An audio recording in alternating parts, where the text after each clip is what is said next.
upande wa mwanaume kidogo inachangia. Inaongeza nguvu za kiume. Haya majani. Majani ya kienyeji. Ndio kazi yake hiyo. Mama, watu watakuja hapa Mpenzi mtazamaji, hapa chini unachokiona haya ni majani ya chai. Toa kopo kimoja. Waya wanaitwa mnyonga tembo. Mnyonga tembo. Mnyonga tembo. Mnyonga tembo. Maana yake nini?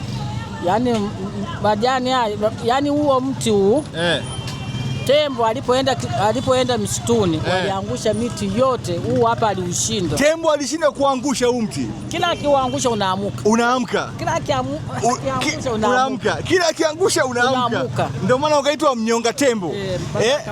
Tembo aliushinda mti huu. Yalomshinda tembo ndo haya. Ndio haya majani ya chai. Ya kienyeji. Ya kienyeji. Bwana, hayo mambo mazuri kabisa. Haya na majani ya kienyeji. Inakaa msituni. Msituni. Kwa hiyo haya majani sio yale ya kawaida. Haya ni ya kienyeji. Tunakwenda kule kuchuma yale majani. Kisha chuma tayari yanatwangwa. Yakitwangwa yanaanika. Tunaanika kidogo, tunafunika kwenye jaba. Yanakuwa meusi kama hivyo. Chota kidogo kuchemsha. Yanachemka kama ya dukani, alafu unachuja.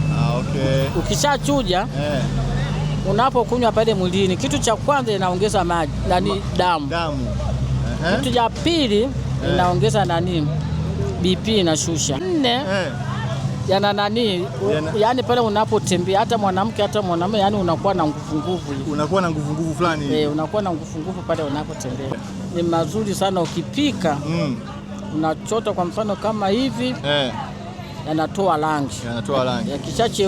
Yakishachemka unachuja, unatia kwenye chupa.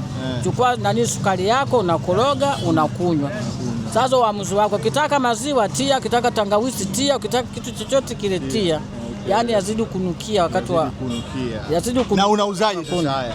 Ili hapa nauza shilingi 2000. Ili kopo. Wana wengine yale pale nauza 500, ile pale nauza 1000. Ukitaka kupata waje wapi? Hapa. Hapa wapi hapa?